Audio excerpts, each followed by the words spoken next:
former school board member for the San Diego Unified School District, professor at San Diego State University, outstanding leader and community member, and now known all over the world for her advocacy for civil rights, justice, inclusion, education, and now she is here to address our students.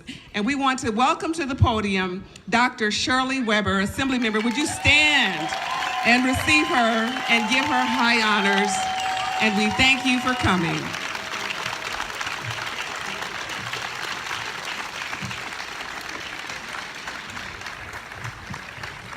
Thank you so much to Dr. Griffith and members of the board of E3, to the parents and family members who are here today on this very important occasion, and to the graduates of 2016, the first graduating class of E3. I bring you greetings from the state of California. I am honored to be here, honored to be a part of this first graduation. I remember when this school was really just in its inception, the vision that they had for the school, and I talked with the incoming principal, Ms. Griffith, at the time with regards to what the vision was and what she wanted for the young people here. And I can remember the anxiety, the concern, where we're going to get enough students, was it going to be effective, where was it going to be located, all of those kinds of things. And during that whole time frame, I pledged my support for E3, that my office would be available for the students to come and be interns. And we have been fortunate. We have been fortunate to have some of the best interns in our office that we've ever had in terms of any academic group coming through. And we have a number of students who come to our office as interns. But I've been most impressed, and we were very fortunate to have Madeline in our office and to have Carla in our office, some of the leaders of E3 to come and work in the assembly office. We've been very fortunate to have those young people with us. And so I'm really pleased to be here today. It's your first graduation. Everybody knows that I always say I had chalk dust on my soul, but I realize that young people don't know what chalk is anymore. So I don't know whether I should say one of those eraser kind of pencils or whatever you use nowadays.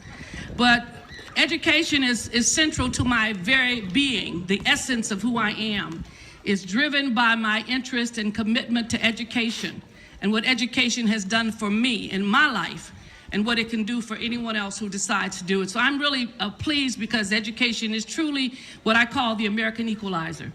It can basically make a tremendous difference, as it has in my life as a child raised in the projects of Los Angeles in the Pueblos. And to have the opportunity to go to the finest university in the world, UCLA, where I got not only my bachelor's, but my master's and my doctorate by the time I was 26. To have that kind of opportunity presented to me as a young child, presented to me as a result of the goodness of the state of California and its investment in its universities, that drives me to want to continue to make sure our universities are open, accessible, and available to every young person in the state of California. And we're doing that each and every day in Sacramento. Congratulations to the parents. Congratulations to the parents. As a parent, I know this has been a journey. I was thinking about this graduation and I realized 20 years ago to this day, I stood on this same stage. My daughter received her bachelor's degree, her high school diploma from Gompers Secondary School. And I was a speaker at that graduation 20 years ago. And she was the valedictorian and the student body president. It's amazing. I was thinking of coming back, and I hadn't been to this amphitheater in 20 years when I was here for her graduation, and I was a member of the school board and basically conferred the diplomas upon the students who were here. So this is an amazing day, and parents, you should be very proud. This has been a journey for you. Our children do not get here alone. They get here because most of us have pulled them, pushed them, prodded them, threatened them, done all kinds of things to make sure that they get to the end of this road. And so I know that you're saying to yourself, hallelujah, thank you, Jesus. But I want you to know that it is not over. They need you now more than ever. I have found with my adult children, they bother me more now than they ever did before. They still need advice. They still need guidance. They still need parents. And I always say parenthood is a life sentence. You will not get out of this world without it. And so you will remain a parent all of your life. Gets a little bit easier, but you get pleasure when they have children and you become a grandparent, as I did, and then you can watch your grandparents do things to them that they did to you. And so it is always a wonderful to say to parents, thank you so much. Thank you for being the encouraging force, the stable force, the one who sees the best in your child when nobody else does. And continuing to do that, not only now, but they'll need you more and more as they struggle through life to accomplish the goals that they've set. Graduation is an amazing time, and I'm a graduation junkie. I was laughing at someone because I go to all graduations. I've not only this graduation season, I was laughing because I was the keynote speaker at UC Berkeley's graduation, and turned around the next weekend I was a keynote speaker at my grandson's second 2-year-old and 4-year-old graduation. That's quite a stretch, but that was trying to maintain attention to the 2 and the 4-year-olds and the parents at the same time. But I attend those, and I went to the Second Chance graduation yesterday. And because I believe in graduation, these are statements of progress. These are statements of achievement, and we should never, ever take them for granted. Because there are too many people who don't get here, who don't make this graduation. And we should always celebrate the progress of our children. You know, my father went as far as the 6th grade and my mother to the 9th grade. But my father had a burning desire coming from Hope, Arkansas, that his children would do excellent and would do well in school. And he had a kind of job that didn't have a lot of benefits. He was a union worker. He worked in the steel mills of Los Angeles. But he never had like professional days off. You had to be really, really, really sick to get benefits. But he had 8 children, and he missed a half day's pay for every graduation of his child out of high school. It was that important to him. And they knew when he came into the office, because he was never sick, they knew when he walked in that office in June that he was coming there to say, I got to take off because my child is graduating. It was that important for my father to lose a half day's pay, which is a lot of money for poor people. But he wanted to be there because that was the hope and the dream of his life, to have children to do well in school.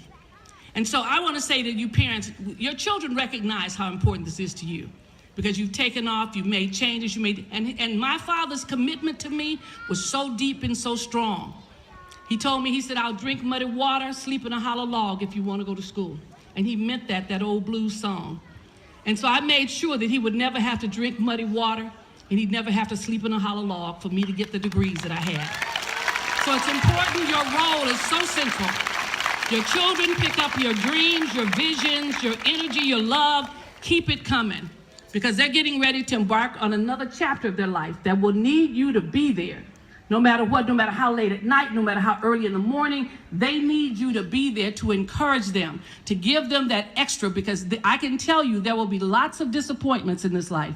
There'll be those who you think love you, really don't, who will try to discourage you and keep you from reaching your goals, and it's going to be hard to stay focused. But I want to say to you, stay focused. It is quite a journey, and it's a journey worth having. You know, it's interesting, I said it was 20 years that I was here for a high school graduation for my daughter. It's been 50 years ago, I discovered yesterday that I graduated from high school. 50 years. And I was thinking about it because I was a speaker for my high school graduation. I was a valedictorian of the school, and I was a speaker at high school graduation, and I pulled out an old speech. My kids say I save everything. I pulled out an old speech to see what I talked about 50 years ago. And I took it from Dunn, and I took it from No Man is an Island. Each is a part of the continent, a piece of the main. And I did that because at that time I was so interested in it. You never know where you're going in life. My commitment to community service, my commitment to changing the world in 1966 was so profound that was what I talked about in my high school graduation. There were 600 in my graduating class, and I was a speaker for the graduating class. And I talked about the importance of giving back. the importance of being a part of a group, the importance of basically being responsible for this nation, being responsible for our community. And I can't say that enough. As I thought about what I talked about as a 17-year-old, I was talking about what I have done really with my life for the last 50 years, to work to make a difference in the world and to believe that I was personally responsible for making change. And only when you get to that point that you feel personally responsible for the world do you really find yourself in positions to make change. You know, so often when things happen, we point to other people. I usually point to myself. If there's something that didn't happen right, I always say, what is it that I could have done differently? What is it that I could have said to a person who committed suicide? What could I have done? I may not have even known them, but it was like, did I ever meet this person? Did I do something in my own personal behavior that caused someone not to feel good about themselves? What did I do? And I think all of us need to take that kind of personal responsibility when we look at the world and we see the things that happened recently in Florida. We have to ask ourselves, what kind of messages are we sending out about ourselves and about our nation and our ability to accept or not accept others and to embrace the goodness that's in everyone? We have to ask ourselves, because only when you get to that level of feeling that you not only are responsible at some point, but you also have the power to change it, to transform it, to make a difference, do we then begin to move forward. I feel personally responsible for every child in California who does not do well in school. And I fight like that in Sacramento as if every child is my child who's not doing well. And that I have a responsibility to ask the question, why not? And if not now, then when? And who and where? When are we going to make the kind of changes that we need to make sure that we have not only this class at E3 that's 100% graduation, but every child in the state of California having the same kind of quality experience, the same kind of encouragement, the same kind of involvement that wants to propel them forward to be excellent. So I've been asked today to say something to you that will be profound, and I've thought about that a lot.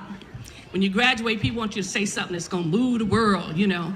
And you've heard that you're the future, that this is it, you know, you're going to go forward and do great things, look up, look down, look around, whatever they tell you. And you heard those things. But what I'm going to tell you today, I'm going to tell you some things that I remember. It's interesting that I remember that happened 50 years ago that really was the philosophy about which I've lived my life. One thing I did was when I was a kid, I used to walk home from school in Los Angeles. I used to pass by this building, there was this big phrase, and there was a picture of Africa. And it said, never forget from whence you've come. And I remember that to this day.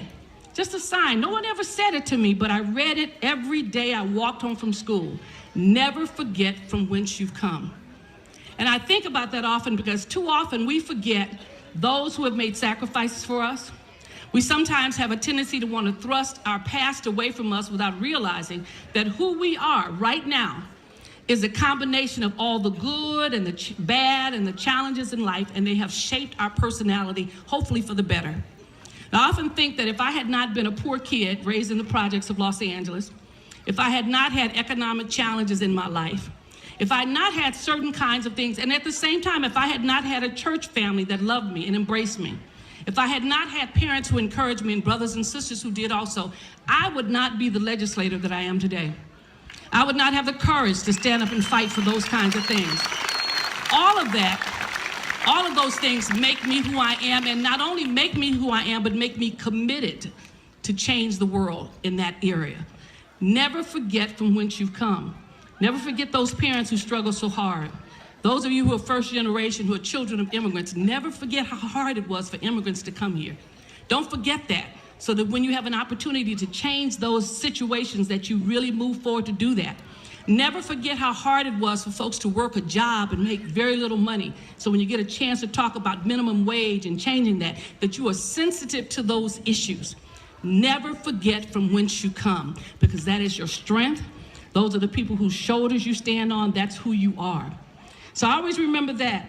Then I had an English teacher who was at my church, wasn't my English teacher, but she loved Shakespeare. And she gave me this phrase, and I have it to this day, that she diagrammed in an English diagram that they used to do back in the day. It says, above all things, to thine own self be true. Above all things, to thine own self be true. And that has driven me and has been important to me all of my life, because someone will always try to make you committed to something that is not you, to do things that's not you.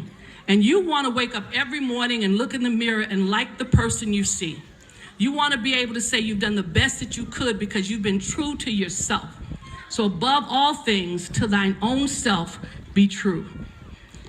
Also, it says, never strive. One of my ministers told me, he says, never strive to be liked or popular, but strive to be indispensable. Strive to be indispensable. And that has been important to me, because when you strive to be liked, you then give your power to someone else who has the ability to like or dislike you. And you lose control of your life at that moment. You want to always strive to be indispensable, to have something that people respect, that they need in order to make things happen. And when you do that, then you have the respect of them. Rather than them controlling your future, you control your future. So he always told me, never strive to be popular, strive to be indispensable. And that has been a part of my life ever since. And lastly, I was always told to have courage. Have the courage of your conviction. And I never knew what that was when I was a kid. Have the courage of your conviction, which means when you have principles and values that you believe in, you have to have the courage to stand up for them. Maya Angelou said that it is impossible to exercise or to exhibit any value on a consistent basis without courage. Because someone will challenge you about liking other folks, about being respectful, about valuing other cultures. Someone will challenge you about your values. Should everyone have access to quality education? Should everyone have access to the right to vote? Should everyone have the access to live where they want to live? Someone will challenge you on those values. And if you don't have the courage to stand tall and say, yes, I believe in that, then you will never be able to exercise those values on a consistent basis, because there's always a challenge to who we are and what we do. As you write your next chapter in life, think about not only what you want to be, the kind of professional you want to be, the fact whether you want to be a teacher, an engineer, or musician, or whatever. You think about those things, but then think about the type of professional you want to be. That you just don't want to be an ordinary engineer, that you just don't want to be an ordinary teacher. You want to be a person with a purpose. You want to live with purpose, and you want your profession to have purpose, and you want a character that has purpose. Because you, in essence, right now, I always tell folks, every day you're writing your obituary. And you want to know, and you want to basically be able to direct what people say about you now and when you're gone. And that becomes important as to who you are and what you do.